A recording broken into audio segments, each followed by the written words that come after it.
Sorry about that, but I'm a little bit late due to the fact that I thought there's a neighborhood invasion where a lot of loud noises, people were screaming, and I was like, what on earth happened? And when I go out the window to see what took place, apparently a neighbor kid fell off his bike, and this caused the drama.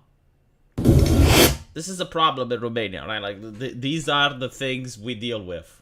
Neighbor child fell off the bike. Everyone is panicking. And I'm wondering, it's like, you realize that when this is a serious issue, you don't really have other issues. Like, this is when you know that you live in a nice place. Because I think, like, in San Francisco, the parents would be like, did he get shot? No, he didn't get shot. Oh, thank God. And then they would be like, all right, you know, like, just get back in house. Isn't that right, though? Like, am I not correct? Like, if it was in America, you know, like, the parents would be like, oh my God, did you get shot? No. Oh, well, then you're fine. The kid can have, like, scratch marks or, you know, like, whatever injuries for falling off his bike, but, like, no one cares. It's like, did you get shot? No. Okay. Hello, Julian the Apostate. Welcome to the show. Welcome, everyone. I'm going to do my best in order to try to entertain you today, because I realized something really hilarious. The actors joining the Writer Guild, like, that was funny. But we'll talk about it when we get a couple of more people joining. I don't understand how YouTube works. Like, when I start going live, I have like 100 people watching, and then immediately it drops down to 30. Like, do people just click away, or does YouTube just kick them off? I don't know what happened, but anyway. In San Francisco, they would be worried about them getting stuck by a needle on the ground. Oh my God, I didn't even think about that. But yes, you're absolutely correct. How silly of me. Like, the ground is lava in San Francisco. Unironically, I think, like, parents should encourage children in San Francisco to play the ground is lava game a little bit more, because may save your life when you grow up. Anyway, right, we're going to be talking about the actors. So, the writers are striking, and why is my camera not moving? Why did it freeze? Alright. Are we doing stop animation here? What's going on? I don't know. You know what? You're not going to see me. I just decided. No face today. No skin. Alright. Yeah, you are going to see the screen, though. Here we go. You may see this. This is allowed. You are permitted. So,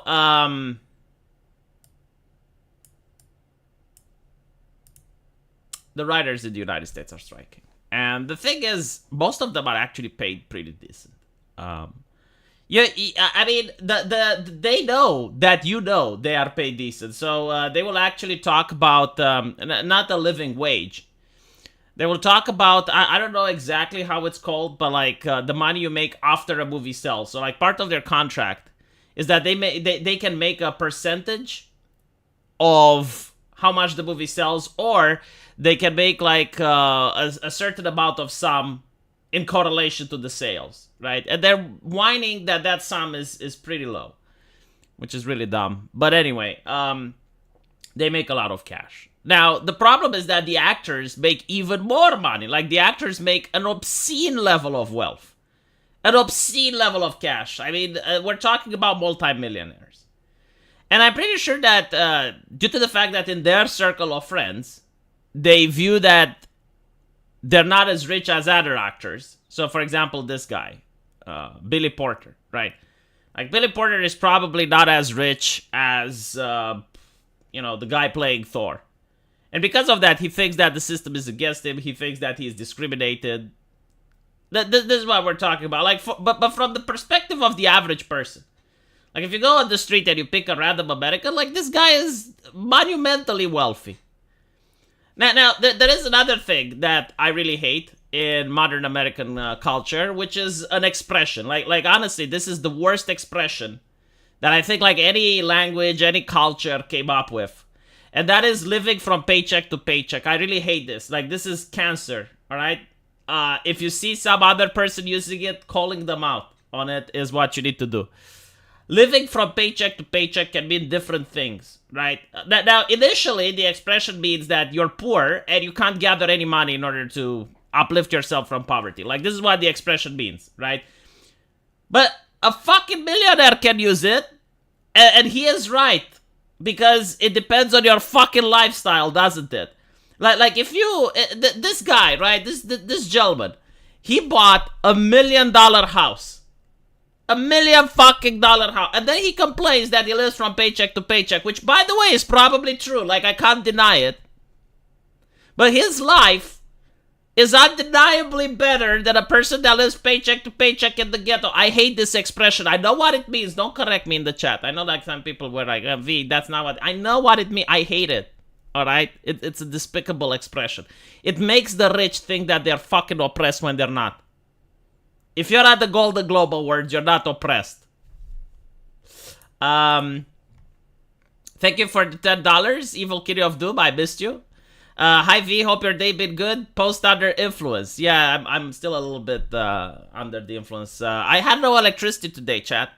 Woke up today, there were some repairs on the electrical line, so up until 5 p.m. I had no electricity. Went out with my wife and had a drink, so I'm under the influence. But yeah, so paycheck to paycheck is one of the worst expressions. And this person, you know, like, look, he's basically complaining that he doesn't have fuck you money. But he made millions of dollars. Like, it's not my fault that you want to be poor. Like, you know, unironically, see, this is another problem that the left has. They believe that if you take a poor person and you throw money at them, they stop being poor. No. There are literally people that are hardwired to be poor. Like, they want to be in poverty. And you can't help them. The problem isn't financial. The problem is educational. There is no fucking way that you can have millions of dollars and end up being poor. If you're smart. It's not even smart. Like, it's just like having the same honest lifestyle that you used to have before. But if you're getting like millions of dollars and you buy a mansion, and now you have to pay property tax on it, and now you have to hire people to clean it and maintain it, and you're going out of your way in order to find expensive restaurants to dine every day, and you're using like the most expensive sense of fashion that you can possibly afford, yeah, you're going to end up poor again. But if you maintain your lifestyle, you don't even have to fucking invest the money. If you maintain your lifestyle and you're like just doing what you've been doing until you got the millions of dollars, then you're not going to be poor. It's not fucking rocket science. So anyway, right, like this doesn't resonate with people. Like the whole thing with the writer's strike is that they want the average person to look at them and go like, oh, my poor writers, oh, like, please hire them, please, look at them, they're starving, oh, that. You're not going to achieve this when, number one, all of them have Marxist symbols on them. The black power fist is a Marxist symbol. It used to be the red power fist, but now it's the black power fist. I guess it put an American taint on it. That's fine. But it's still a Marxist symbol. Very divisive ideology. And instead you have this shit. Right? Now the actors are joining. The actors are some of the most condescending, some of the most detached people from the bubble we call reality that you can find. Like, they have such a bizarre and outlandish culture that when you look at the Metropolitan Gala, or when it's very difficult to sympathize with them, right? Like, because this is what the writer's strike attempts to do. It's attempting to gain sympathy. It's very difficult to sympathize for a person that is a lot more well off than you. Like, most people have limits for their sympathy, right? Like, most people have sympathy for people which are in the same, I would say, class as them, or in a below class than them. But like, to sympathize for people that are more well off than you is very difficult. Unless, of course, you know, like, there's a car crash, a plane crash, you know, like something where someone gets hurt, then yeah, you sympathize for them because they're other human beings. But when they're complaining about being poor and they're richer than you, like, your mind goes like, okay, well, if I should sympathize for this person, how should people feel about me then? Like, I'm even poorer than they are. Why don't I get the cameras? Why don't I get the same treatment? Why are people not treating me fairly? And by the way, if you want to hear a really funny joke, all of these people were complaining when miners were getting fired from their jobs, and they told the miners to learn to code. Well, apparently people learned to code, and now they're creating AI, which is taking away their jobs. So take that. I mean, if that is not karma, I don't know what fuck it is. They literally encouraged people to learn to code. And I guess, like, people learn to code. I want to believe, I know this is not the case, but I want to believe that the miners learned to code and did it out of spite. Like, it was their life goal mission to create an AI to take the jobs away from these people. I know it's not the case, But when I go to sleep at night, this is the reality I want to live in. I want to believe that the people in the red states, in the Rust Belt of America, learn to code just to create ChatGPT. And now they're trying to improve ChatGPT so that they take away the writers' jobs. This is what I want to believe. I know it's not the case, but it should be.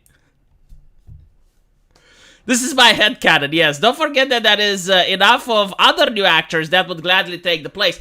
Oh my god, like, just so you can understand how insufferable some of these individuals are.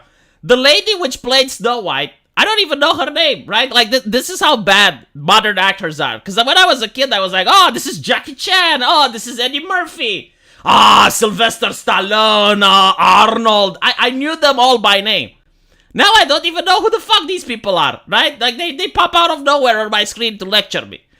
And like, Snow White comes out, and she's like, I need to get paid the living wage because it's unacceptable that I sit there for 10 hours a day and I don't get paid. And I'm like, you do realize that tens of thousands of other women more humble than you would want your job. Like, if you don't agree with the contract, then quit. Fucking quit. Just quit. There's other people that will happily do what you're doing. Snow White, of all the things. How difficult it is to play Snow White, I wonder. Like, she doesn't even have that many lines, because at one point she's asleep for the rest of the movie.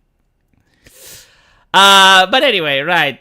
Diversity hire number 3.51. I don't even, like, well, I mean, when you cast Snow White as anything else but a woman with anemia, like, if you're talking about Snow White, I don't even want to see a white woman playing Snow White. I want to see someone with their hemoglobin less than 2.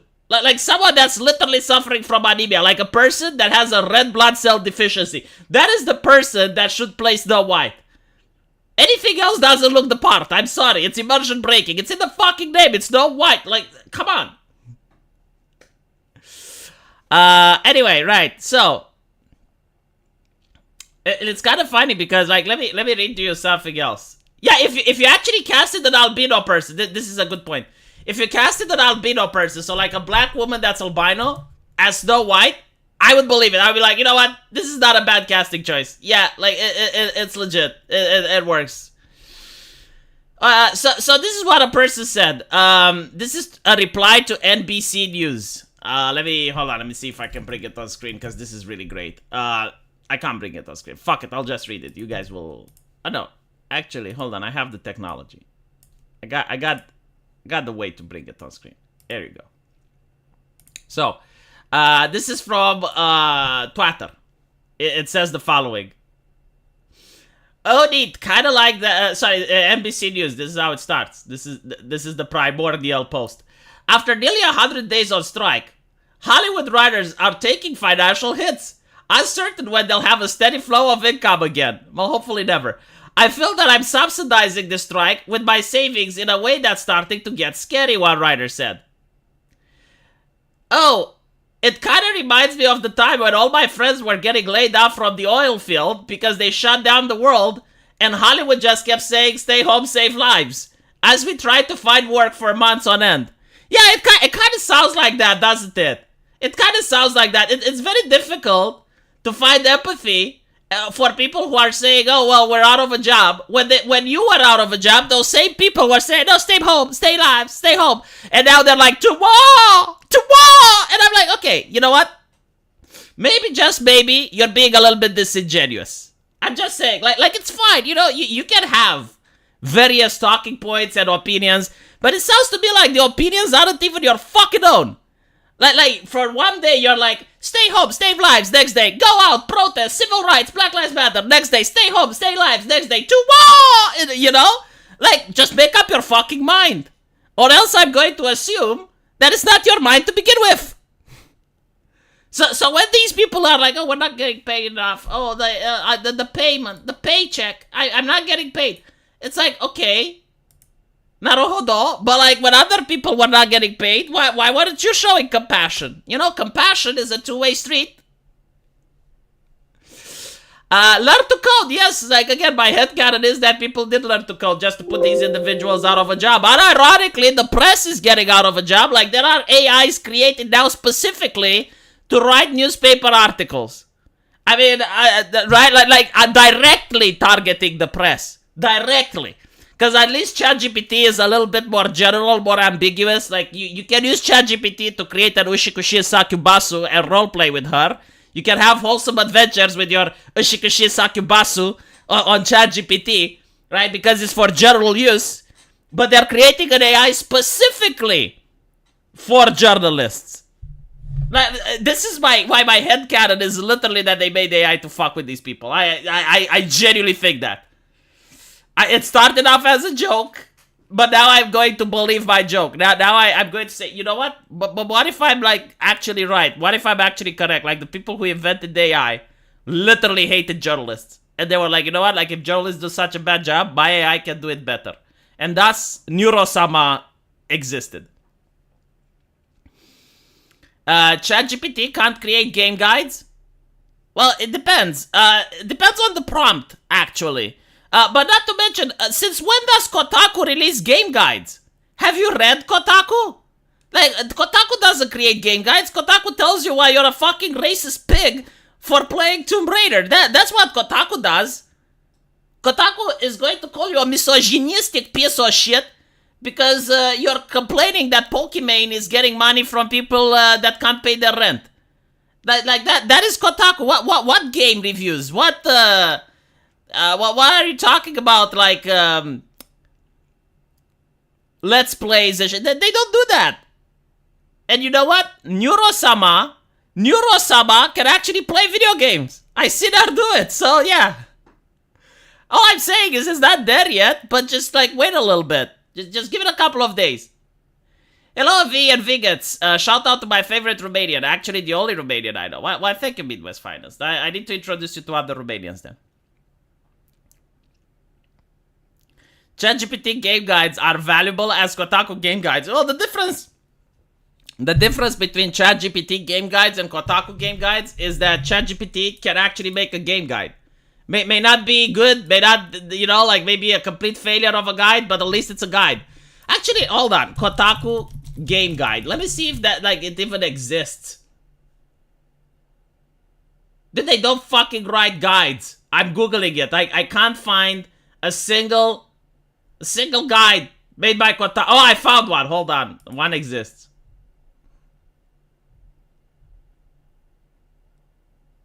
Listen to this. This is the guide, alright? A guide for Baldur's Gate. If you're stuck, just go somewhere else. Wow. What a fucking piece of advice, Kotaku. Holy shit. I would have never thought that. Oh, Dios mío. Guys, did it ever occur to you that like if you're stuck in a video game, you can go somewhere else? Holy shit. When traveling, just click your destination. This is Kotaku. Hold on, I need to close my... Because, like, they have showed underage porn, I've been told. Did you know that? Did you know that Kotaku showed underage porn on their publication? Here's the thing. Like, oh my god, this is so great. I didn't know that Misty from Pokemon is underage. Because when I watched Pokemon, I was a kid. And by comparison, she seemed around my age. Because I think I was 14 or something when I liked Pokemon. I can't say like I really liked Misty that much. I mean, there were other waifus that I liked. But, you know, Sailor Mars was my take when I was 14. But anyway, you know, I grew up. Misty didn't. And apparently, like, someone on the internet, like, posted the rule, whatever, 34, I think, like, of Misty. And Kotaku got upset. So they said, oh, that's underage porn. And they took those images and posted it on their site. And I'm thinking, like, you know, Kotaku, like there is a little bit of a controversy regarding of whether it is or not. But, like, you believe it is. So why the fuck are you posting it on your site? How does that work, Kotaku? Anyway. Let me fact check this. Let me see if it's safe to show the things that are here. All right. It is. They don't have like underage porn now, so it's fine.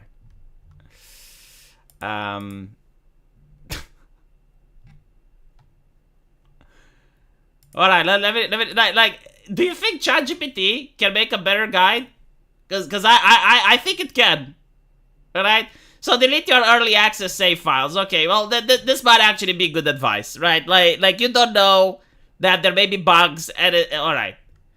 If you're stuck, just go somewhere else. This one just took me by surprise. This one is like just golden advice. When traveling, just click on your destination. Okay. Push it really good. You can shove enemies during fights. Okay. No, like this one is like good advice. So we got the good one, we got a bad one. You don't have to use long rest to see nighttime scenes. This is a meh advice, I would say. Like 0. Like you're going to discover this without reading the guide.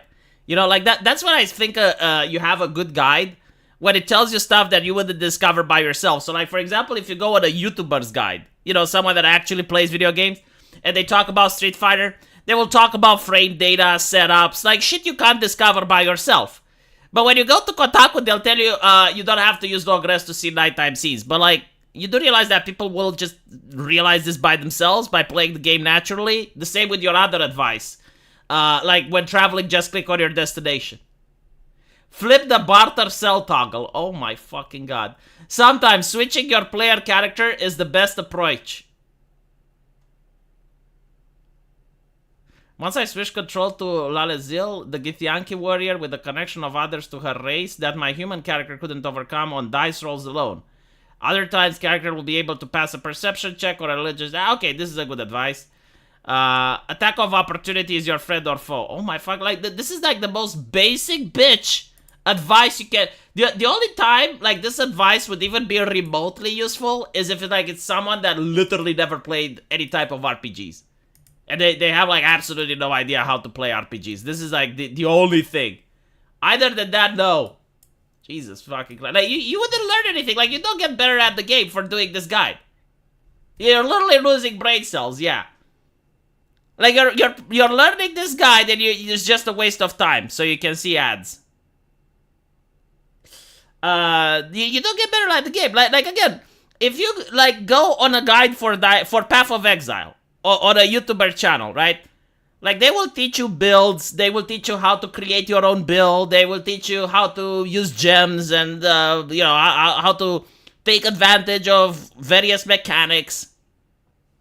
But, like, things a lot more detailed than what Kotaku does. It's more like a guide for game journalists. I think it's too advanced, though. No, I'm sorry. It's a guide for new people that never played RPGs, but for a journalist, you need to have, like, double-click the mouse button on the Steam icon. Look for Baldur's Gate in the Steam library. Double click.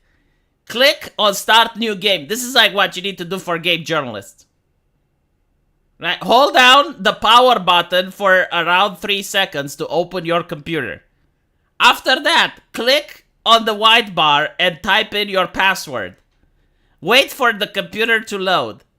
Move your mouse over the Steam icon. You do this by firmly holding the black device, which is called a mouse. Notice the cursor moves as you move your hand on the mouse pad. Remember, breathe in, breathe out. Breathe in, breathe out. Otherwise, you may suffocate. Yeah, literally Cuphead. Like, like, Cuphead is such an awakening for, like, the normies on just how much of a tourist the game journal is. Slow down, I lost my pace. You know, like, I actually did this in my video game. Like, we have a succubus, which never used the computer before. So, like, she's trying to learn. And she's been given instructions that are literally like that. Just, like, click on the power button. Wait until the lights come out. Move the mouse. And she's typing with caps. Like people used to type on IRC. It's really hilarious. See, like, we actually put a lot of thought in it. It's like, okay, well, how would a person that never used the computer before, like, how would you teach them how to use it? And it was like, well, they have to move the mouse. It's like, yeah, but, like, they never saw one before, like, ever. Like, this is the first time they see a computer. How would you... And it's like, we came to the conclusion that, well, you'd give a note with the things that they need to do. She's not dumb. Like, that's the interesting part of the character, right? Because we want to make them relatable, but in order to make relatable characters, they need to have flaws. She's not dumb at all. It's just like she doesn't use computers. Like she's very smart. She's an alchemist. Like, she knows chemistry and stuff, but she just doesn't know technology. She never used the computer. So, like, in that area, she is pretty dumb.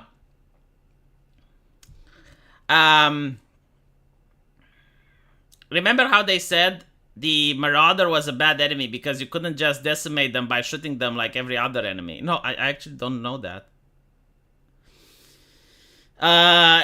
Dummy thick? Yeah, well, she is thick. It's also interesting because, like, we have a succubus that's a VTuber and the other succubus that's a maid. Like, she never used the computer. So, like, when she tries to flirt with people using the computer, it doesn't work. Because it comes out really poorly. Like, she can't use her body language, she can't use her voice, she can't use her charm. So it sounds like this. Hi, you wanna come to hotel? You know, and it's very boomerish. And she doesn't understand why it's not working. we have, like, good writers. We do write complex characters. Anyway, right. The actors. Yes. This one is my favorite. Like he got chosen to play in a movie where, again, he didn't belong. Like, this is the fairy godmother. Or they got chosen. I don't know the pronouns that they will. But that was the role meant. Like the fairy godmother is ingrained in people's imagination. Like, you know how the fairy godmother is supposed to look. This ain't it, Chief, right? So, like, you're getting a role in a movie that isn't even a commercial success because it flopped, obviously. But on top of that, you're making millions of dollars. You're wasting those millions. You're spending them in a way that it shouldn't be spent. And now you're complaining about capitalismus. Well, I'm glad we have capitalismus because in socialismus, everyone is tied together. Everyone is in the same pot. Right? Like, we're sharing resources. And you seem to be a phenomenal example on how to waste resources. Like, imagine, like, if you have, like, most people living like this in socialismus, you're going to end up with a famine. Because you gotta share the shit. Everyone needs to have an equal share. But anyway, right, so award-winning actor. This tells me a lot more about the awards than the actor itself. I gotta say. Like, if this actor gets an award, the award is the problem. I don't fucking care about anything else. It's kind of like Vice magazine when they made a documentary about anime, which they blocked in Japan because they spread so much disinformation, misinformation, harmful information. They basically say that all anime, they implied that most of manga is giving rise to pedophiles, that Japan has like a really huge problem with pedophilia, and it's all because of anime. And they used half-truths, misinformation, disinformation, flat-out lies, and they blocked the video in Japan because they don't want Japanese people to see it because they would then go into the comment sections and correct it. But they actually gave the comment sections disabilities as well so that people can't point out their inaccuracies. And what ends up happening is now they're nominated for an Emmy. Okay? So at this point, the award is the problem. Like, the people giving awards have been corrupted. Corruption happens in any single system that humans operate. Because you can have human beings that are part of the system, usually at the top, which instead of like doing what the system is designed, they watch their own interests. And their own interest is making money, gaining fame, using nepotism. And this is why you have corruption, right? Now, with the Vice documentary, there should never be a documentary that has comments disabled that is considered to be an award for an Emmy. I'm sorry, but like the way knowledge works, the way critical thinking works is that when you post an argument, whatever that is, you post it in the public square, people criticize your argument, and you're supposed to defend it. If you can't defend it, then your argument is shit. If you can't defend it, then their criticism is shit. But apparently we don't do that anymore. Apparently we are into, I guess it's more like, well, the peasantry doesn't know, the aristocracy knows best, right? And the aristocracy, the anointed ones, are the people richer than you, which is Vice magazine, and the people working there. Not only are they spending millions for nothing, they're also tying up production resources and time that could have been used to make money. Yes. The propaganda rewards. That is such a good... Oh my god, the propaganda awards. I love it. I love it. Yeah, they praise cooties. You know, like, these people have no sense of self-awareness. That, like, they go around and they praise cooties and then they attack the Sound of Freedom. So cooties, which, by the way, like, if you look at the history of how cooties was made, the director had to watch over 600 kids twerking. I'm not kidding. Like, they actually said that in a newspaper. I may be paraphrasing, but it was like hundreds of kids twerking in front of the director before they right? So, like, that is a movie that's about protecting children, because that's how they sold it. It's like, well, our movie is actually about protecting child abuse and blah, blah, blah. Okay, so Cootie is good. The people are in the wrong because they don't understand it. Meanwhile, the Sound of Freedom, which broke the box office, like, it managed to make a lot of money, huge success. That one is a problem. Yes. I mean, dude, you can't even. I think it was close to 700. It was really high. Anyway, I don't know, like, you know, I don't even blame the directors. I blame the parents. Like, who the fuck gets their kids to twerk in front of a grown man at Hollywood? Like how dumb can you be? Well, it wasn't Hollywood, it was Netflix, I think. Or was it in France? In France, right? It's a French lady that made that masterpiece. Are you guys... No, we're not talking about GSG. Are you guys thinking about... what was it? Cootie's director's cut? Like, when is that out? Release the director's cut. It's like when they made, like, Snyder. Release the when are we going to see Cootie's director's cut? Know about Vice doing a hit piece of manga. Yeah, it is true. They did. Anyway, right. So, award-winning actor has laid bare the financial toll the Hollywood strikes are having on his life. The Cinderella star, which apparently got EGOT status, I don't know what that is, having won a Tony, a Grammy, and an Emmy, admitted, I have to sell my house. By the way, I just want to tell you how bad these awards are. I genuinely do not know the name of this person. Like, when I grew up, I knew who Wesley Snipes was. I knew who Eddie Murphy was. I grew up with those people. I knew, like, every single actor by name. By fucking name. I don't know who this person is. I don't even recognize them. Like, you show me a picture, I'm like, oh, some actor, I guess. But, like, even if I were to see them in a video game, I wouldn't even know it's a famous actor. Like, here's the thing. The way it used to work is that if you were to tell me Wesley Snipes or Will Smith, I actually liked Will Smith, despite, you know. But if you were to tell me Will Smith is in a movie, I would be like, okay, I gotta see that movie now. I don't care what it's about. Like, I gotta see it. It's Will Smith. Like, he's playing it. I would know who he is. I don't know who this guy is. You tell me, like, this guy is in a movie, I'll be like, eh? You know, like I know anime characters more than I know these people. Gravity Girl, I would be like, yes. I want to see that. Gravity Girl is in it. Dude, there are hentai characters that I know by name. I do not know any of these people. Who are they? Why are they on my screen? What do they want from me? Sympathy. I'm sorry. I'm all out. I don't know when they're going to go back to work. The life of an artist. Until you make fuck you money, which I haven't made yet. You literally made fuck you money. You literally made it. Dude, if you make $3 million, that is fuck you money. I'm sorry. Let's do it like this. All right. Medium income that an American has. So, medium wage USA. So the medium wage in the United States is $45,000 according to the median annual wage, and this is in 2021. All right, so give or take, right? So you make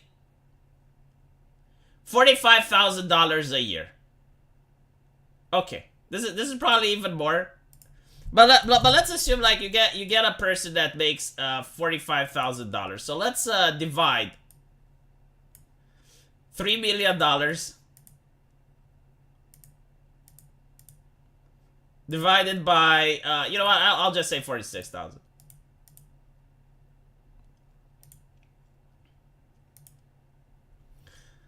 If you live, listen to this. If you live based on an average lifestyle, so we're not talking about luxurious, right? Like the way that most Americans live.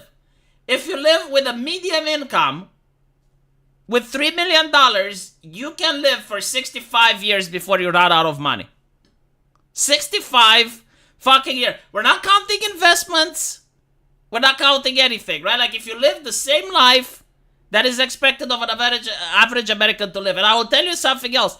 Average Americans live a better life than most of the fucking world. Okay? Like Romanians look at Americans in the ghettos with jealousy. Like you're having a much better life than we do. Well, now it's starting to change. I'll give you that. Like if you live in San Francisco, we don't look with jealousy. We look with horror and shock. But like if you live in a small town, if you live in a red city, if you live, you know, like in Florida, holy shit, like that is amazing. Right? So you can live for 65 years with $3 million. This is fuck you money. Like this is literally fuck you money. You can do whatever you want. And not to mention, you can even live a better life, because when you look at this gentleman, I don't know how old he is, but is it wrong to say that he may not, like, he doesn't need 65 years? Like he's going to leave some to his children? You know, like most people don't live 130 years or something. Like like he's starting to have like white beard, right? He's getting white hair. So like I assume you don't need 65 years worth of money. Not to mention, like when you get older, you spend less. Because when you're older, you don't go out clubbing. You don't purchase, you know, like the newest technologies, and right. So like it is what it is. But still, like this is what normal people think. So like if I make less than you, how can you claim that you don't make a living wage? Because if you don't make a living wage and I make less than you, then how should I consider about myself? How should I feel about myself?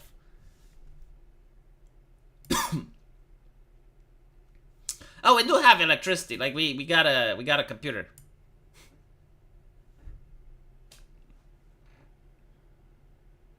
That guy ain't got no children. Well, the more I know.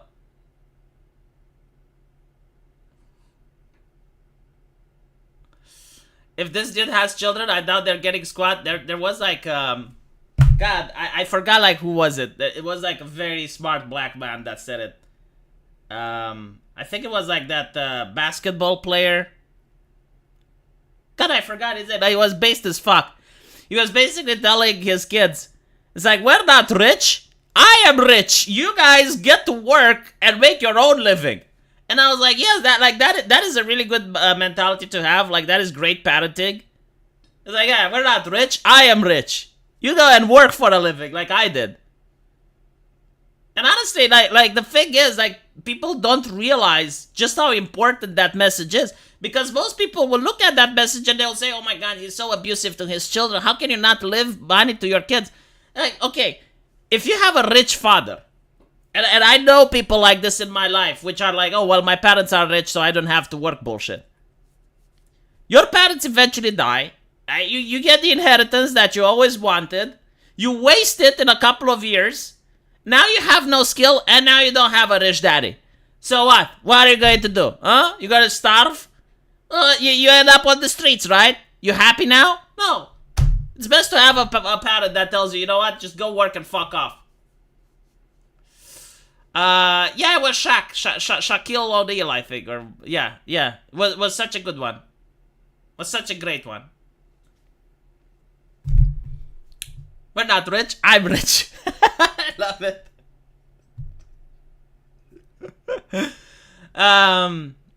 But he's going to tell his kids that when they ask for his YouTube hentai game fortune. Unironically, you should tell your kids this as well.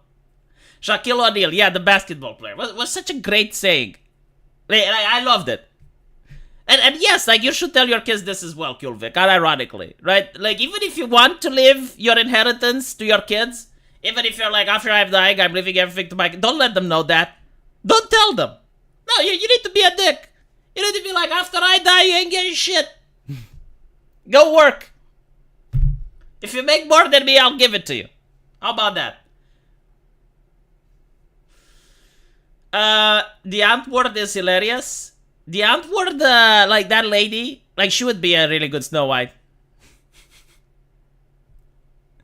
Shaquille is one of the few NBA players who don't go around with security. Well, I guess it depends where you're going, right? Man, I saw a video from the United States. I, as a Romanian, couldn't fucking understand it. There's this guy which stole a computer. Okay? And he's walking on the street as other people try to steal the computer from him. And the video doesn't really show like what happens after someone else stole it from him. But I'm assuming that someone stole it from that person as well. So I'm like, okay, that is a little bit too much. Like, my Romanian brain isn't able to grasp. Your inheritance, you mean charity donation in your name? Yeah, a lot of people that don't like their kids do this. But by the way, Romania has like a law where you're not allowed to disinherit your kid for more than half. So like, if I have my entire fortune, apparently, I'm allowed to not give my kid 50% of it, but I have to give the other 50. It's a really bad system because there's a lot of kids, I see it, that are ungrateful as fuck. Right? Like, it encourages the kid, because the thing is, like, when the parent is young, they take care of the kids, right? But when the parent is old, it's expected that the kids take care of the parent. But there are kids that are ungrateful and don't take care of it, or like they throw the parent in a elderly home and never visit and shit like that. So like, why shouldn't those kids be disinherited then?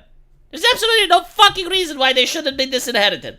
If you're going to be, and I don't care how evil, how bad, how nasty your parents are. You got a choice. You want their money or you don't want their money. If you want their money, go and take care of them. Put up with that shit. I don't care how bad they are. They may be evil as fuck, okay? But like, you should take care of them if you want their money. If you want to take the high road and be like, I don't need your money, daddy, because you've been really bad to me, that's fine. That's fine. But don't expect the money. Simple. Fucking simple. What if a lot of kids? Oh, well, then, you also get the problem. Yeah, like, it's, like leaving more to, like, the favorite son, and usually the favorite son is the asshole. Yeah, sure, I get that may also occur. But, like, when you have a lot of kids, then the fortune isn't really ending up to much now, is it?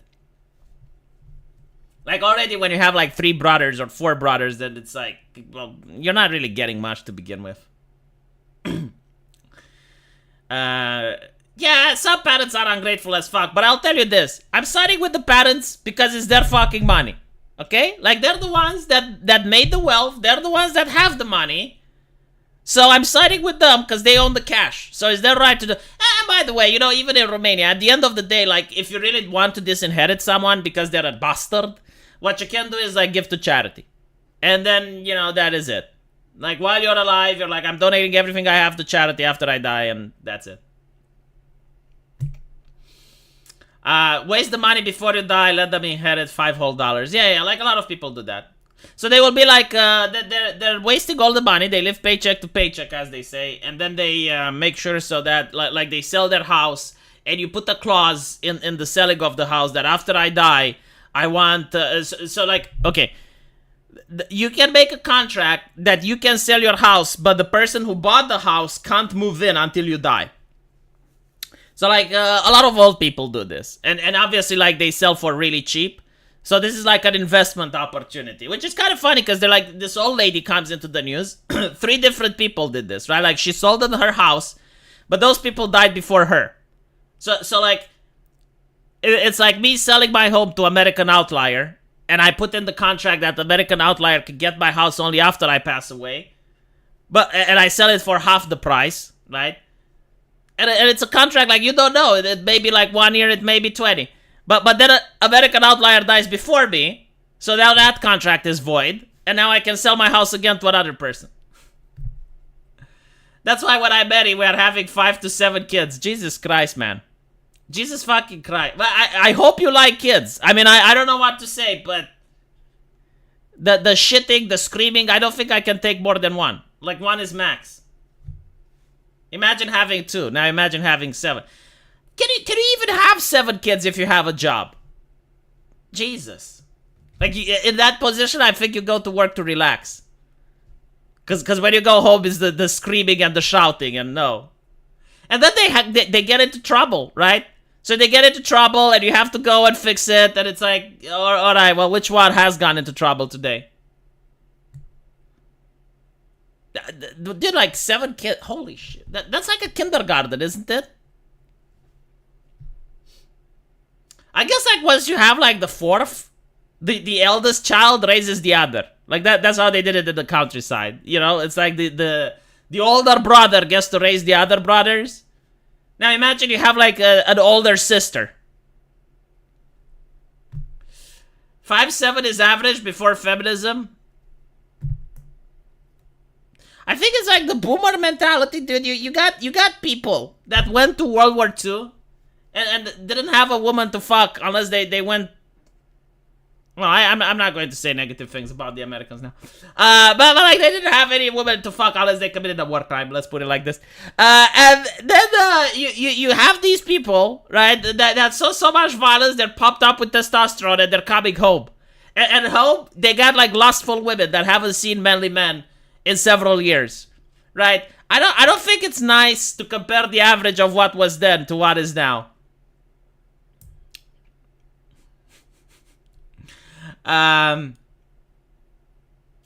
We just had our 3rd, and we're done after her. Okay.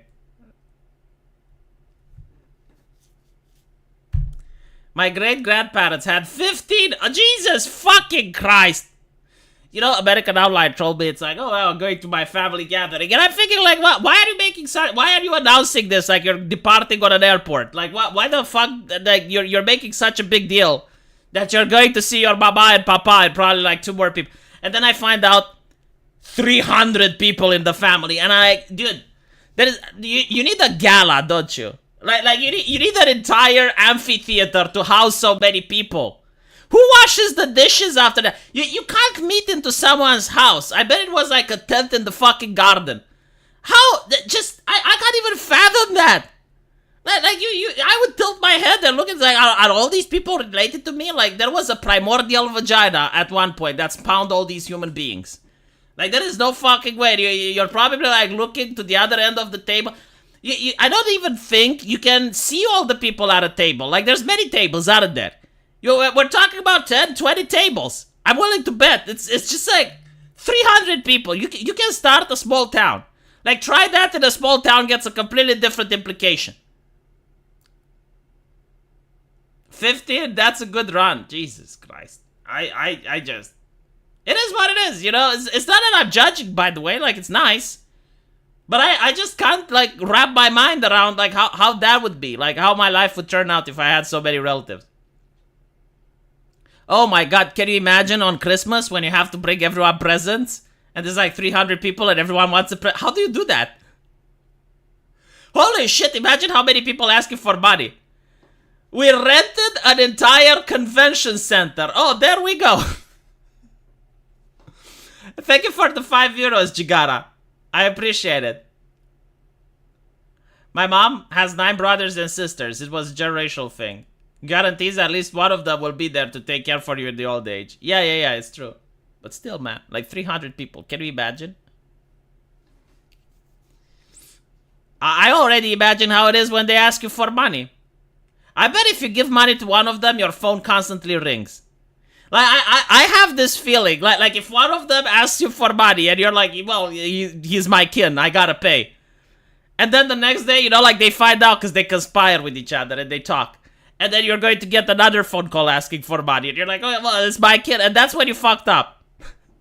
Because from that day forward, your phone is like buzz, buzz, buzz, buzz. And the thing is, like, when you don't give them money, they think that you're an evil person. You're a son of a bitch. Ungrateful. I was a spoiled only child, yes. Hi V, thanks for streaming. My dad left the police when they began to treat justice politically, not US. So you're wrong about Tim being wrong. No. Listen. Alright, I will tell you this. My point was that Tim Pool is willing for you to sacrifice everything for his convictions. That's the vibe I'm getting. Now you may say I'm saying something bad or not, but like most people cannot afford to give away their jobs. Now your father may have had other job opportunities, or may have been a different type of person. Maybe in your family your mother earns an income. I don't know. Right, but not every person can literally just do what your dad did. It's unreasonable to ask people to quit their jobs. Now, simple argument is that if you don't want to go to prison, don't be a police officer. Police officers, especially in San Francisco, they're probably worried that they're not going to make it home alive. Like, they're worried that they're getting shot. So, like, they're already doing a lot of risk. Okay? Like, they're already going like, okay, well, this is my job. I'm putting my life on the line. And now Tim Pool is like, yeah, but like, you're putting your freedom on the line. And they're like, well, it's not really a downgrade or an upgrade, It's like nothing changes. Like, every day they go to do their job and they're praying that nothing bad happens. Yeah, I know he means big cities, but like, again, it's not so easy to just move house, leave all your friends behind, leave all your acquaintances, and go to another city in order to be a cop there, assuming that they even hire. The police in Democrat cities can go be police in non-Democrat cities. It's not so easy, man. Like, for example, if my wife gets a job as a doctor in a different city, do you know how difficult it is to move? It's not impossible, but we are a family of means. However, moving a house is very expensive. And you leave behind your relatives, you leave behind your friends, you leave behind your place of birth. I have more than 20 great nieces and nephews, so imagine how they are when the birthday comes around. Oh my god. Well, that's fine, because our kids don't need expensive presents. Right? So, like, I will give you CD keys for my video game, American Out. When it's out, I'll give you CD keys, and you'll be like, look, I bought you a game on Steam. And that's that. Tim is totally self-made. He just did his Disney advice millions to get started. It's just like, no, like the thing that I'm complaining about is not like Tim Pool is right or not. But it's unreasonable to ask, okay? Especially when you're in the position of being a millionaire and you're asking other people to quit their jobs. Like I'll put it this, and then I'll end it. I have a feeling, this is my take, okay? So I don't know if it's true or not. I have a feeling that Tim Pool didn't agree with a lot of shit in the pandemic, right? Like a lot of measures that the government did, a lot of censorship on social media. I think that Tim Pool didn't agree. However, for some reason, he didn't quit doing YouTube, right? So like, but he was telling nurses to quit. He was telling nurses to quit, but he wouldn't, right? So like, I'm just saying, it's like, look, he strikes me like the kind of person that's willing for you to give everything up for his convictions. That's my take. Now, that doesn't mean you shouldn't watch him or anything like that, because he does have like good takes every now and then, and especially when he's with a guest and he interviews, like he's really good at grilling people. So, no, but like from that point of view, like that thing is something that I don't like. Like, I can have a thing that I don't like about a person and still watch them, I guess, like, this is one of the things that most Americans culturally don't accept. Because of the Puritan mindset, it's like, well, if the person has, like, one sin, then he's a sinner. Yeah, I don't believe like that. I think a person has to sin consistently to become a sinner, because otherwise, if you do a good deed, then you're not a philanthropist, Like, if you're Scrooge McDuck, but, like, once you give a penny, that doesn't make you a philanthropist. I stopped watching Tim Pool because I got tired of his Civil War take. I will give you my Civil War take, okay? There's not going to be a Civil War because you're going to have people from blue states move over to red states. That's what you're going to get.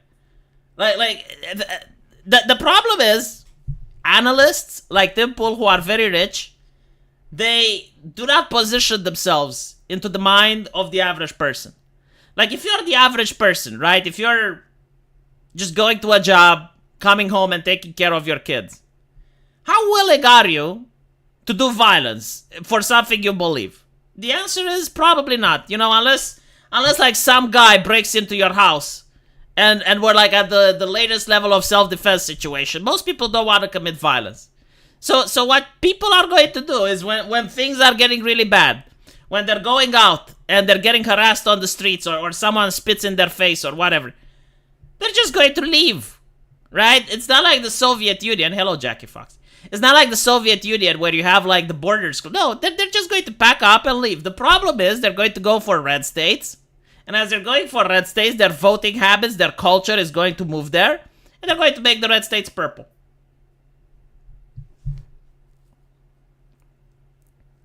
Why do people keep bringing up just some guy? Like, you guys really liked the back and forth, didn't you?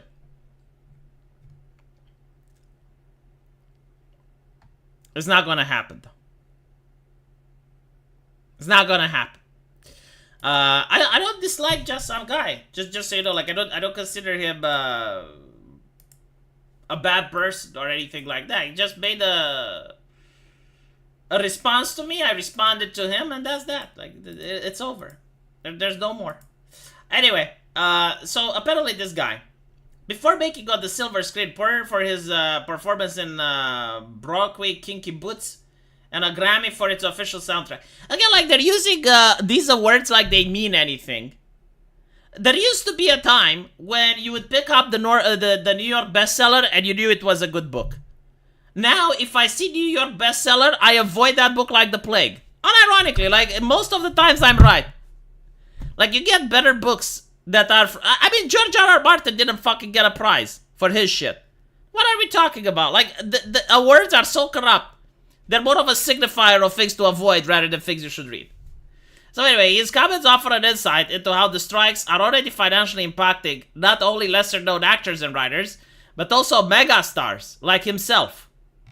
Yeah, but like, you're not a megastar. I don't care, like, see, the thing is, in order to become a megastar now, it's their circle of cliques that decide who is a megastar. So it's not the public. The public is being told who is a megastar. But as a member of the public, I disagree. Right? A megastar would be someone that if they started a movie, I would go see it. Right? So like, if you were to tell me this guy, if Eddie Murphy made another movie now, I would go see it. Despite the fact that people don't really like his movies for some reason. I don't know why. I thought that his performance in Shrek was good, but people didn't like it. Anyway, the writer's strike ended 100th day on Wednesday with members taking to the picket lines once again. By the way, they've been striking for weeks.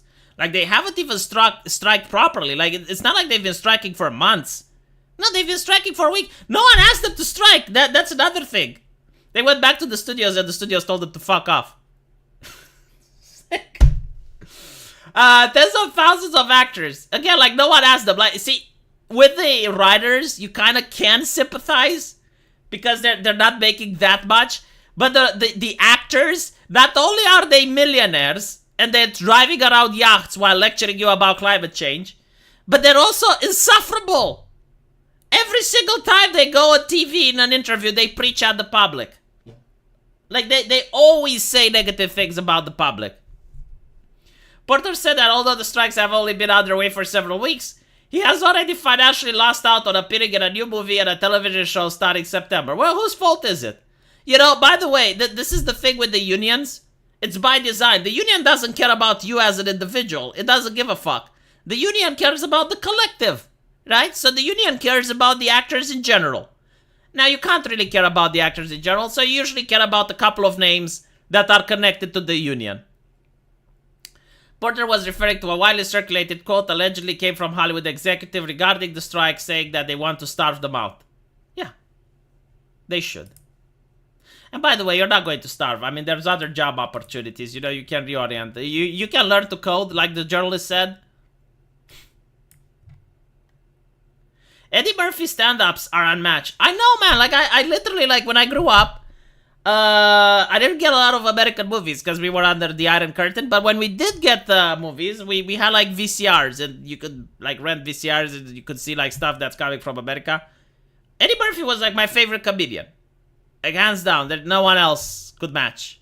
And I really loved it. Like Flubber. That there was another one where he was such a fucking good actor. He actually role played 8 characters in a movie. Like there was like this fat doctor. I forgot the name of the movie, but like he managed to act the entire black family over there. He played the women, like the mother, the grandmother. He played the kids. He played everyone. And for some reason, it just didn't. Eddie Murphy is to Romania what Jerry Lewis is to France. He's really popular here. Like, Eddie Murphy is very popular. And I was finding very weird to see that he doesn't play in movies anymore because he's not considered popular. Nutty Professor. Yes, the Nutty Professor. And I don't get it because, like, when I tell people about Eddie Murphy, no one is saying that he is bad. But when you go into forums where people talk about movies, everyone is saying that he's shit. And I'm like, well, where is the disconnect? Let me see the trailer, Nutty Professor, right? Nutty Professor dinner scene. Acum, cei mici fac schimb de jucării și nu numai de aceea. Shush, we're watching an ad now. After the ad, I will be able to show you the thing. You started doing too many corny PG films? So what? Okay, so like, look at this shit, right? This right here, this is Eddie Murphy. This is Eddie Murphy. I think this isn't Eddie Murphy. I think this one isn't, right? But like, this is Eddie Murphy. Both of them are Eddie Murphys. Like, he is using makeup and he is playing all of these different characters sitting at a dinner scene. So like, how can you say this person isn't fucking talented is what I don't know.